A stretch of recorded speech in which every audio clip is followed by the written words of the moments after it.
Salut à tous et à toutes, bonjour donc et bienvenue pour cette petite vidéo ou plus gros tour, on ne sait pas encore, sur l'utilisation donc d'un nouveau serveur HTTP même s'il n'est pas nouveau, qui s'appelle Nginx, donc développé par un russe je crois, qui ça fait quand même pas mal d'années qu'il a été développé, donc le site est pas très beau par contre, mais bon ça c'est pas un point négatif, mais l'avantage que propose ce serveur HTTP par rapport à Apache ou d'autres comme qu'est-ce qu'il y a, c'est de Java E, je me rappelle plus du nom, enfin bon, c'est pas très grave.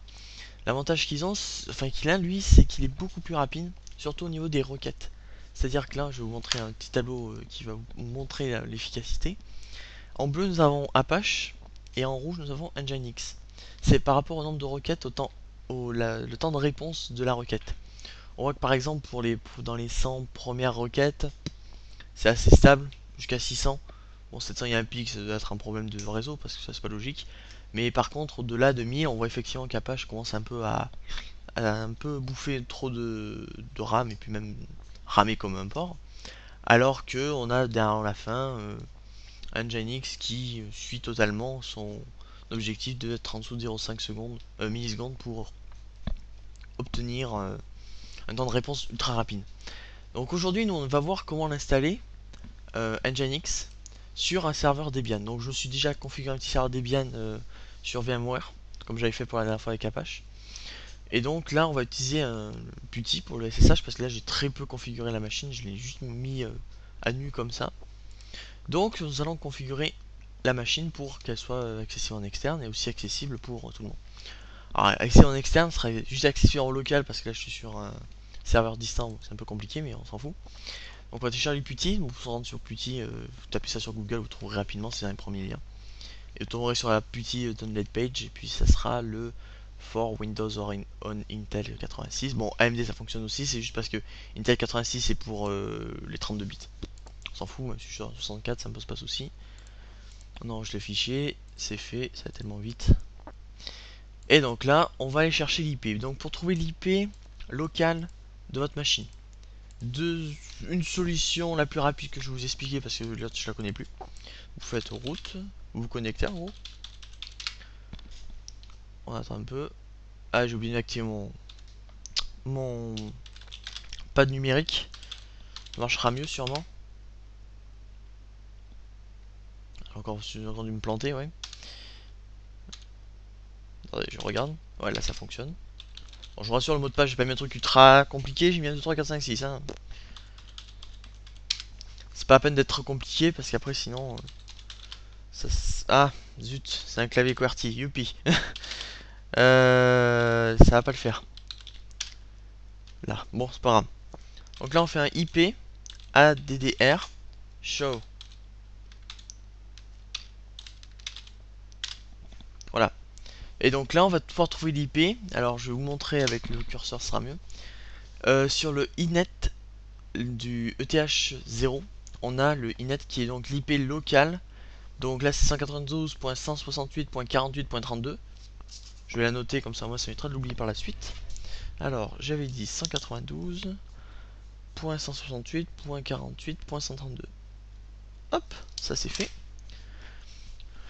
Puis après vous avez toutes les informations, donc le hello c'est le local et puis th0, voilà, bon, ça c'est pas grave. Maintenant on va se connecter avec PuTTY. Donc pour se connecter, vous tapez donc dans le host or IP address, vous tapez l'adresse bien sûr, 168.48.132, on open. Là il nous demande s'il accepte le clé RSA, on accepte bien sûr, il n'y a pas de problème. Et là on se connecte aux routes et le mot de passe. Très basique à utiliser. Bon, PuTTY c'est vraiment simple. Bon, VMware j'en ai plus besoin donc je vais juste le réduire. Si jamais besoin de redémarrer pour un problème quelconque, on verra bien. Et donc là, nous nous retrouvons dans notre machine. Donc si on fait un hostname, ce qui permettra de configurer votre nom de domaine plus tard si vous en avez besoin. Donc là, le hostname c'est Nginx, bon je m'en fous un peu parce que je vais pas mettre mon nom de domaine dessus. Mais quand vous voulez mettre un nom de domaine, c'est ultra basique à faire. Vous pointez directement votre nom de domaine en type A sur votre VPS, serveur dédié, etc. Ça fonctionnera nickel. Nginx justement il propose des services de proxy, etc. Bon, c'est très compliqué, je vais pas trop en parler, on en parlera peut-être dans un prochain tuto, mais pour le moment non. Pour le moment on va plus s'intéresser vraiment au HTTP, au serveur web avec PHP, MySQL Et voir aussi, parce que vu que je travaille beaucoup sur Symfony, comment l'installer sur Symfony. Parce qu'il y a une petite particularité, vous verrez laquelle. Donc on va faire directement un apt-get update, comme on a fait la dernière fois, sur Apache. Parce que là, il y en a besoin, parce que là, je l'ai installé à nu. Donc il risque d'avoir des mises à jour, ou pas. Parce que je pense qu'il a dû les faire tout seul, mais bon. Donc là, il l'a fait. Avant, on fait un petit apt-get upgrade. Bon voilà, il n'y en avait pas. Je vais pas faire un dist upgrade parce que on va si on va le faire. Donc le dist upgrade c'est quoi? C'est pour mettre à jour la distribution et vous voyez qu'il n'y en a pas besoin. Donc c'est nickel. Tout de suite nous allons installer donc le serveur MySQL. apt-get install mysql-serveur. Ça change pas que par rapport à d'habitude. Hein, ça n'a pas besoin de changer trop parce que bon, Apache c'est la même configuration au final. Si ce n'est que vous allez voir que pour PHP c'est un peu plus compliqué. Sinon c'est tout. Donc là, le mot de passe super utilisateur MySQL, ben on va mettre le même que pour le route. Hein. 1, 2, 3, 4, 5, 6. Entrée. 1, 2, 3. C'est normal, je me suis planté. 1, 2, 3, 4, 5, 6. 1, 2, 3, 4, 5, 6. Parfait. Donc là, il s'installe, on va le laisser des packages, etc. Qu'est-ce que je voulais dire? Oui, j'ai sorti enfin mon site, si ça vous intéresse, pour me poser des questions sur le forum, ou vous voulez commenter des vidéos directement ou les tutos. N'hésitez pas à y aller dessus, je vous mettrai l'adresse dans la description, ou puis aller sur ma page, sur ma chaîne directement. N'hésitez pas à y aller, par exemple, si il y aura des petits tutos par texte des fois. Si je veux vous faire vite un tuto, je le ferai sûrement par texte. Alors je sais que depuis longtemps, j'ai pas fait de vidéo. Pour la simple bonne raison que je préfère me concentrer sur mes études et pas que, j'ai un projet à côté, mais bon. Je préfère me concentrer aussi sur mes études, c'est important. Là, je suis encore en pleine période du bac, enfin j'ai juste mon bac de français effacé, je suis en première, hein, comme vous le savez. Enfin bon, c'est pas grave. Là, je pense que les tutos reviendront un peu plus. Sur son portail, il faut que je vous fasse toujours votre tuto sur Doctrine. Ça, je l'ai pas oublié. Donc, une fois que MySQL est installé, on va tout de suite... je regarde mes notes. Eh ben, on va installer Nginx. Je pensais faire des trucs, mais c'est pas la peine de le faire parce que ça le fait tout seul, j'avais oublié. C'est pour l'action configuration de sécurité, mais bon, c'est pas grave. Donc, pour installer Nginx, c'est très facile. apt-get install Nginx. Alors, pourquoi c'est dit comme ça? Je sais pas, c'est un Nginx, engine, enfin bon. Moi, je sais qu'on m'a dit que ça disait engine, donc je préfère dire Nginx. Après, vous me direz peut-être comment ça se dit dans les commentaires ou pas. Donc voilà, bah c'est fait. Très rapide, par contre le seul truc qu'il faut bien penser derrière c'est à faire un service. Service Nginx start parce qu'il start pas tout seul. C'est un peu débile mais bon, c'est pas grave, ça, on le fait à la main, ça marche mieux. On est sûr du rendu. Donc une fois que ça c'est fait, on va vérifier tout de suite si tout ça fonctionne. Donc on va taper notre adresse IP locale, 192.168.48.132. Et voilà, on a un welcome to Nginx. Donc là, c'est à dire que ça fonctionne, on a bien reçu une réponse de la part du serveur. Ce qui est parfait. Après, donc nous allons continuer pour installer donc par la suite la configuration d'abord. J'ai oublié cette étape importante. Bon, donc pour la configuration d'Nginx, je vous conseille soit vous voulez faire une préconfiguration avant d'installer PHP, soit vous la faites après. Bon, moi je vais faire après, ça nous fera gagner du temps au final. Parce que le truc, c'est que dans la configuration maintenant, il va falloir vraiment intégrer le PHP. Parce que par défaut, il n'intègre pas le PHP. Donc on va voir ça pour la configuration un peu plus tard. J'avais préparé mes notes pour expliquer, mais bon, on va faire ça autrement. Donc pour installer PHP sur Nginx, c'est très simple, il va vous falloir PHP 5-fpm et non PHP 5 direct.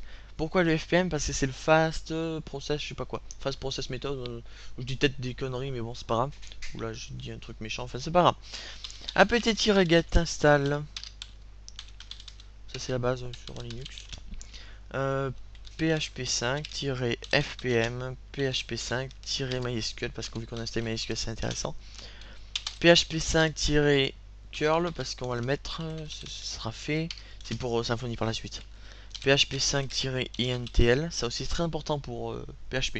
Pour Symfony de mettre intl, c'est ce qui vous permettra de gérer les locales et aussi de gérer le fait de générer des listes de pays. Par exemple, quand vous voulez sélectionner lors d'une inscription une personne qui veut sélectionner un pays d'origine, il devra Utiliser Intel, c'est plus facile à faire, ça aide de tout recopier à la main, c'est très rapide, deux fonctions et c'est fait.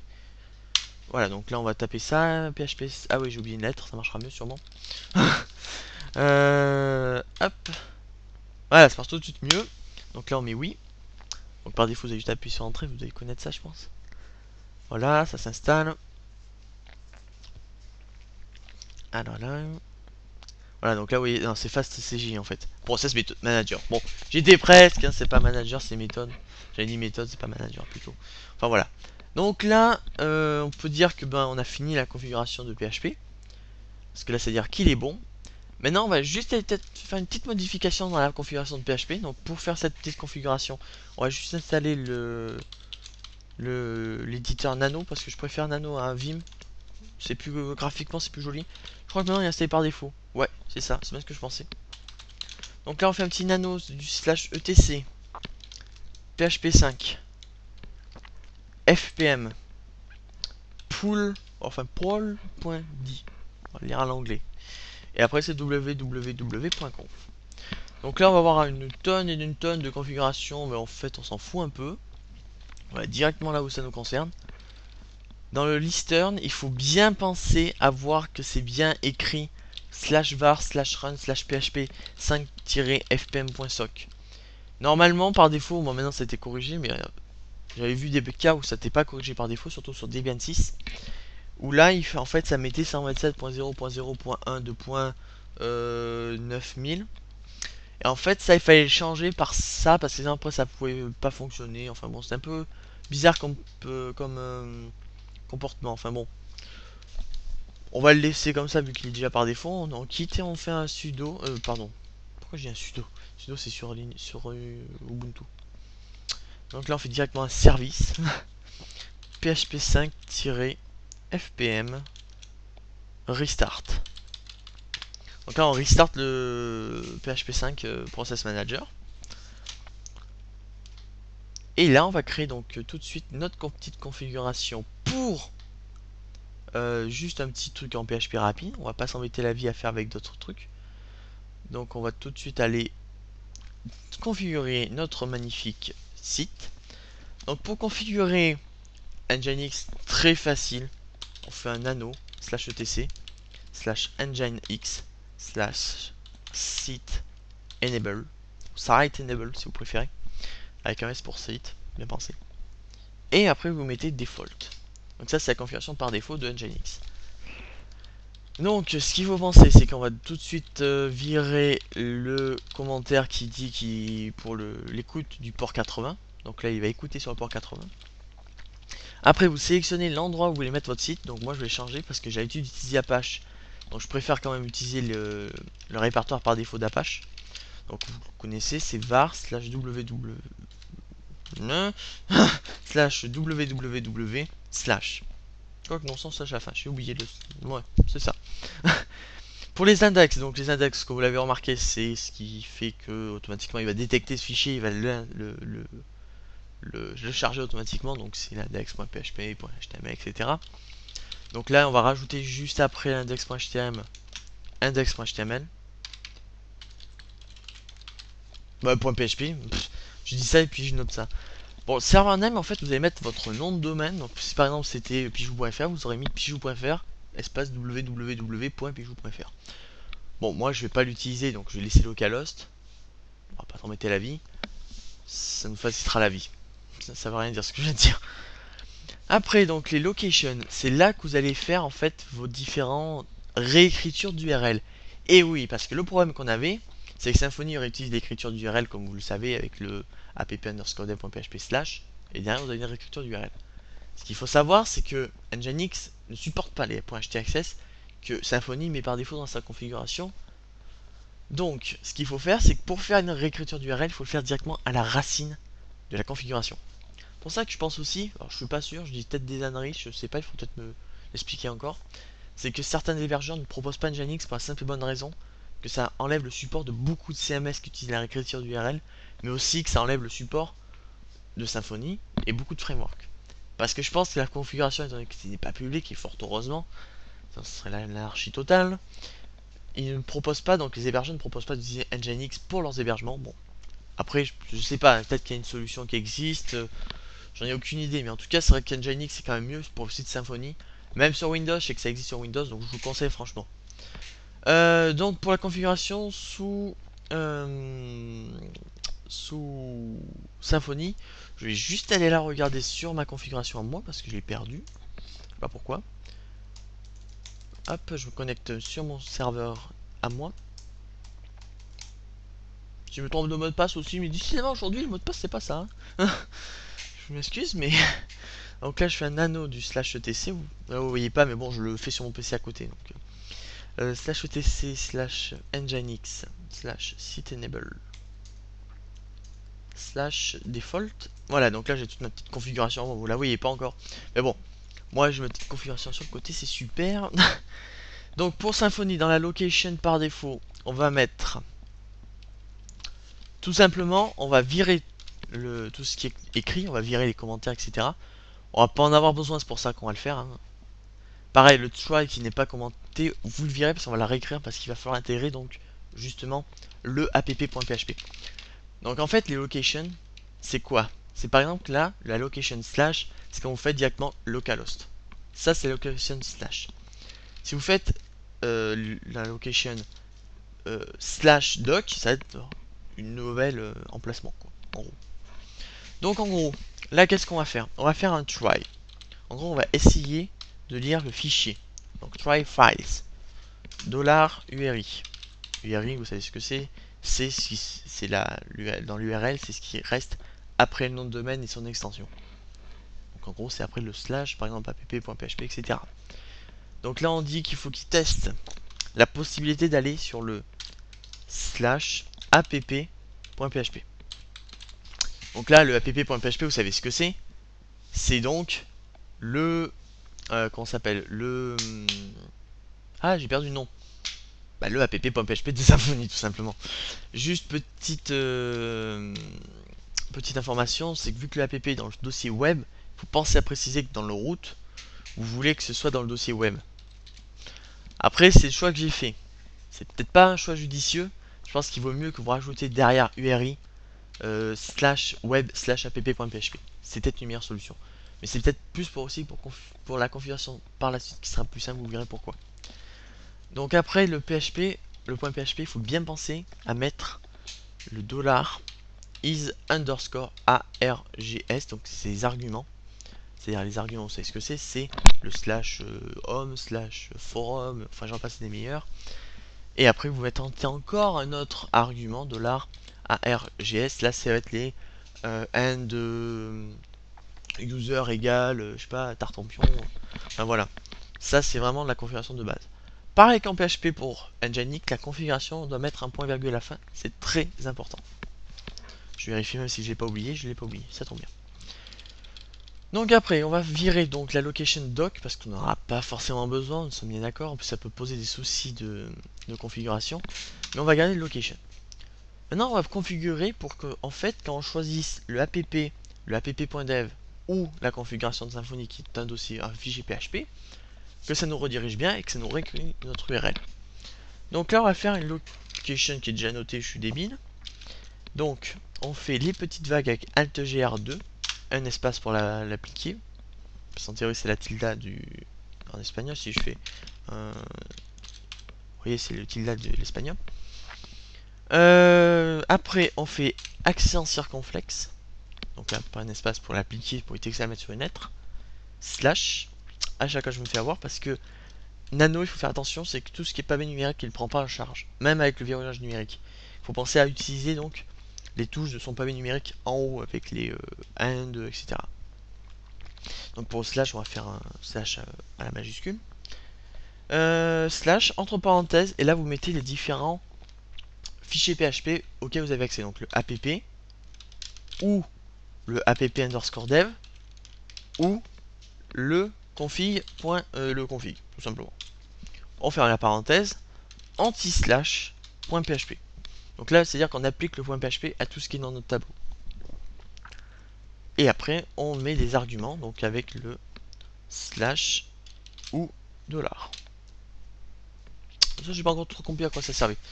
Le dollar, je pense que c'est effectivement c'est le 1 de user égale Pijou ou n'importe qui. Et là, on ouvre notre classe de configuration, si on peut se permettre de l'appeler comme ça. Donc là-dedans, on va mettre directement le fast CGI underscore pass unix 2 points slash var slash run slash php 5 du 6 bien sûr fpm.soc. Donc là, ça doit vous rappeler quelque chose. Ça vous rappelle la configuration qu'on a fait sur PHP 5. Vous vous rappelez quand je vous dis de vérifier si c'est bien, si vous avez bien laissé le, si c'était bien écrit ça et non pas le 127.0.0.1.2.9000. Après, on va à la ligne. On fait deux tabulations. Fast CGI underscore pass. Non, underscore split, pardon. Je dis n'importe quoi des fois. Underscore pass. Underscore info. Donc l'underscore, je vous rappelle, c'est la barre du 8. Par la suite, on va rajouter un accent circonflexe. Entre parenthèses, point, plus, anti-slash, pas d'espace, anti-slash, point PHP. Entre parenthèses, enfin on ferme la parenthèse, on réouvre les parenthèses, je suis un peu compliqué là. Point étoile. Donc ça, qu'est-ce que ça veut dire? Alors là, en gros, on lui dit qu'il faut pas qu'il respecte non, le split, pas à chaque fois. Attendez, on réfléchit parce que là je dis peut-être des âneries, je crois. Ouais, en gros, on lui dit qu'il faut qu'il respecte quand même le path. C'est-à-dire que si jamais on lui dit d'aller sur le fichier index.php, il faut quand même qu'il puisse y aller. Donc on lui dit qu'il peut avoir toutes les extensions et avoir les extensions de PHP en priorité. C'est pour ça qu'elle plus. Après, nous allons mettre donc, on inclut les paramètres de fastCJ, include, fast CGI underscore, param, ce, parce qu'il y a un S,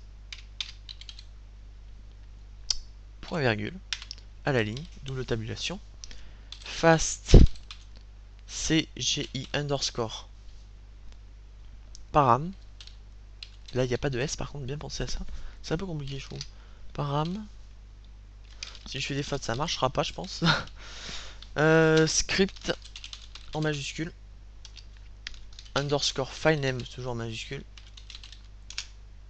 $document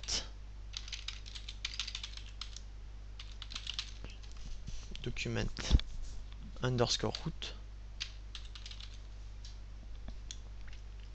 $fast CGI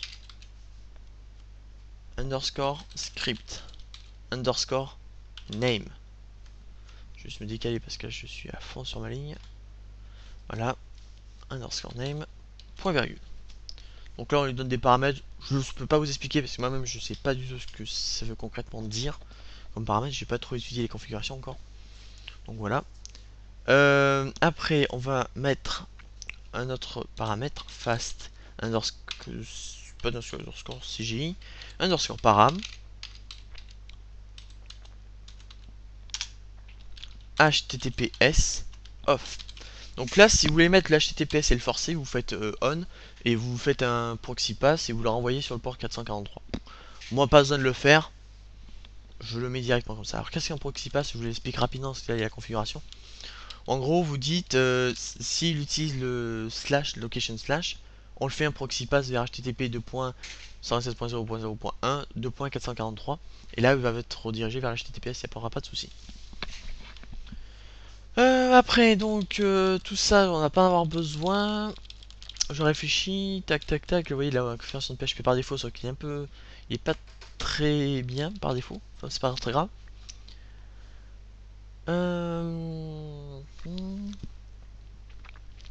Hop hop hop. Ok, bon bah c'est bon. Là c'est bon, je vous expliquerai aussi après pour le PHPMyAdmin parce que c'est une petite particularité quand même.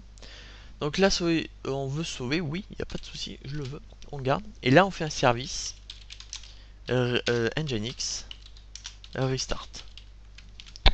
Donc là en fait il va analyser la configuration pour voir si elle est valide. Donc là il me dit sûrement qu'elle doit être valide. Maintenant on va installer Symfony 2 pour tester notre configuration. Parce que là si j'actualise on va avoir une erreur. File not found. C'est pas une 404, attention. C'est une erreur. Mais c'est pas une 404. Souvent avec Nginx vous allez avoir des erreurs 502 bad gateway. Où là souvent vous faites un restart ça fonctionne. Sinon vous allez voir les logs, il n'y aura pas de souci. Donc là on va sur le site de Symfony.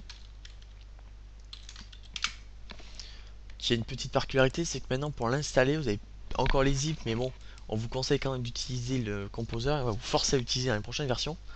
C'est-à-dire qu'ils ont fait leur site aussi, et on est en version 2.5 actuellement. Vous voyez, on a un composer, on a encore le .zip, mais c'est pas non plus le plus utile. Maintenant, je vous conseille quand même d'installer le composer sur vos machines en direct sur le binaire, et Ethereum n'aura plus de soucis. Là, on va juste aller voir comment installer donc le composer sur Linux. Donc là on va faire un petit curl.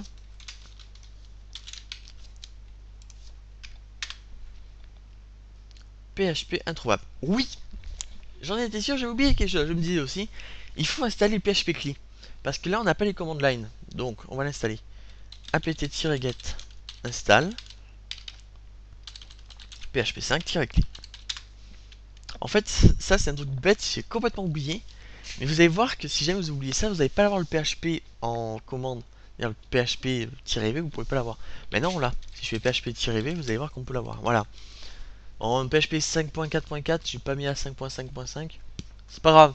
Ça me mettra une erreur lors de la configuration de Symfony, mais c'est pas un gros problème. Donc là on fait le curl. Donc là il va nous dire voilà. Là il a téléchargé donc le composer qui se trouve dans le dossier root/composer.fr. Et là on nous dit ben voilà, vous avez juste à modifier l'emplacement, vous le mettez dans le user local bin composer. Je fais un peu de copier-coller, ça va plus vite. Et donc là si on fait un composer direct, si j'écris ça marchera mieux.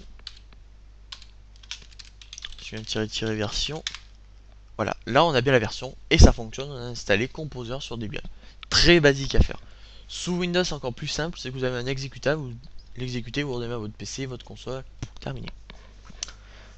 Donc pour installer Symfony, on va suivre la documentation qui nous explique. Donc là on fait un Composer Create Project vers le path. Donc là on fait ça, le path on va le modifier. C'est-à-dire nous on veut pas qu'il soit là, on veut qu'il soit dans le dossier /var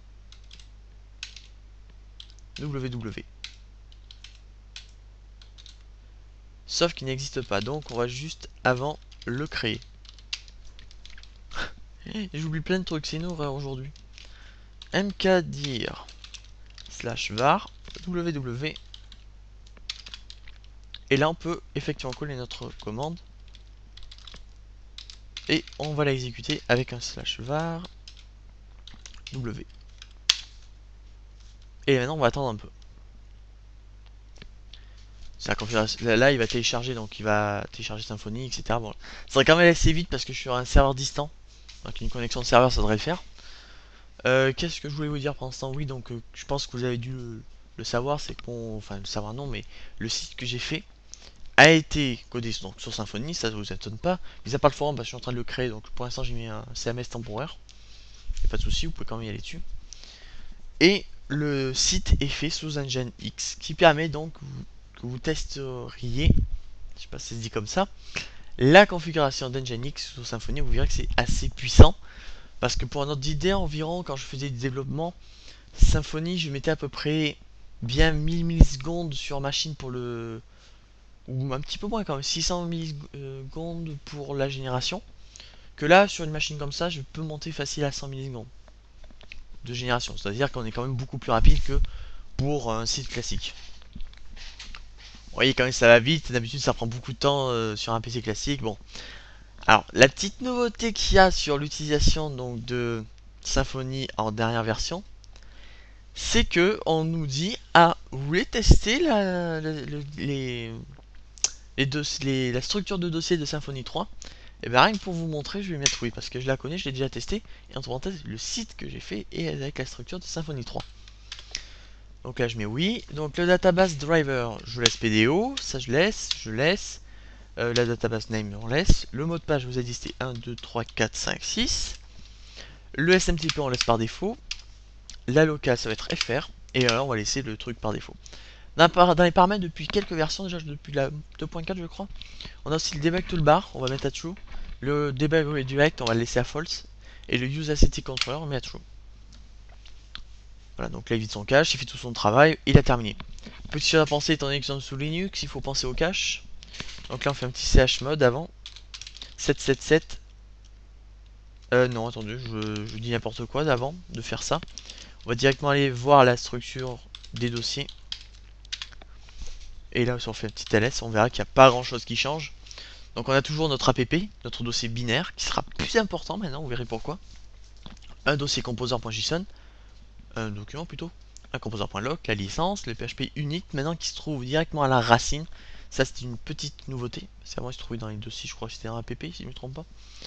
On a le readme, ça change pas, le src. Ouais. Upgrade 2.2, upgrade 2.3, 2.4, on s'en fout. Et le nouveau dossier, c'est le dossier var. Vous verrez ce qu'il y a dedans, le vendor et le web.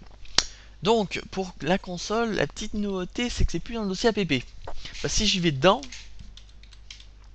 et que je fais un ls, vous verrez que on a l'app cache, kernel, autoload, check, config, ressources et requirement. C'est tout. On n'a plus la console. Parce que la console, elle se trouve dans le dossier var, dans le dossier bin. Si je fais un dossier cd bin, et que je fais un ls dedans, vous verrez qu'il y a la console, doctrine et symfony requirement. Si on fait php doctrine,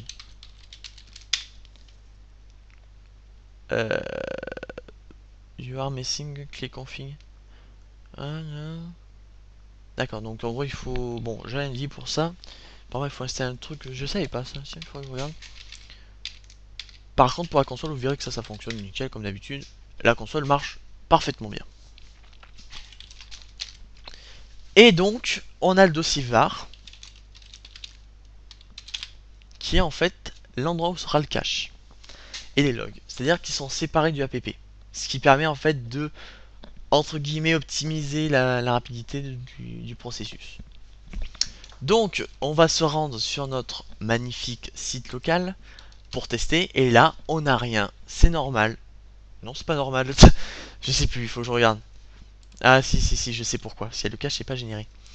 Parce qu'il s'est pas généré. Donc, on va faire un chmod 777 cache-r. Et on va faire pareil pour les logs. Voilà. Et donc là, on a, oups, an error occurred. The server returned a 404 not found error. Bon, ça c'est normal, c'est comme vous le savez, c'est le app.php par défaut. Par défaut, il bin 404. Mais je sais pas si vous avez remarqué, mais normalement quand vous faites du Symfony, c'est ultra compliqué quand vous voulez faire des redirections du PNHT access directement à la racine. Là, aucun souci, c'est fait dans la configuration. Vous pouvez mettre des sous-domaines, il n'y a pas de problème. C'est vraiment beaucoup plus simple. Par exemple, si maintenant je mets le /app_dev.php en direct, hein, je vois que j'ai même pas mis de dossier web, on nous dit bien qu'il faut qu'on check avant parce qu'il n'est pas en local. On n'est pas en localhost 127.0.0.1, donc c'est normal qu'ils mettent cette erreur. Par contre, nous allons juste vérifier la configuration avant de se quitter. Hop, nano config. On va lui donner l'accès à tout le monde, donc c'est pas ce qu'il faut faire normalement, mais bon, je le fais.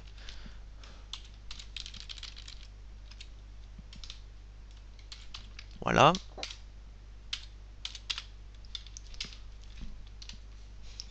On va juste changer là, on va mettre le config. Donc là, ouais, on a quelques petits problèmes, c'est-à-dire que Symfony 2.5 ne prend pas encore en charge la structure de Symfony 3, mais nous le propose de la tester avant.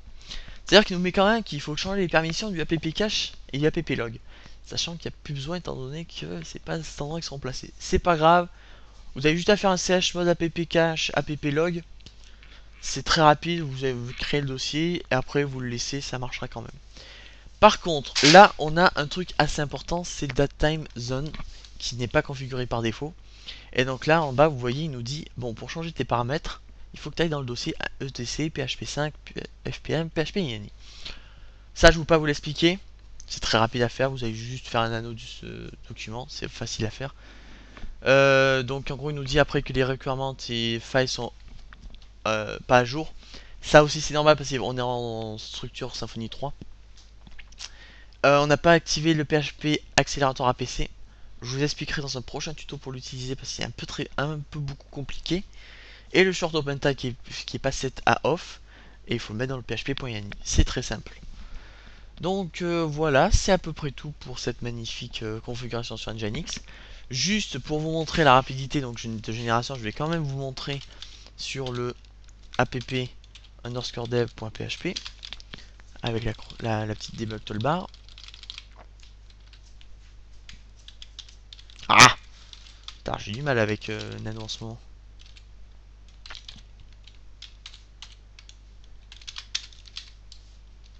Voilà, donc là j'ai actualisé, j'ai pas besoin, je sais pas pourquoi je fais ça.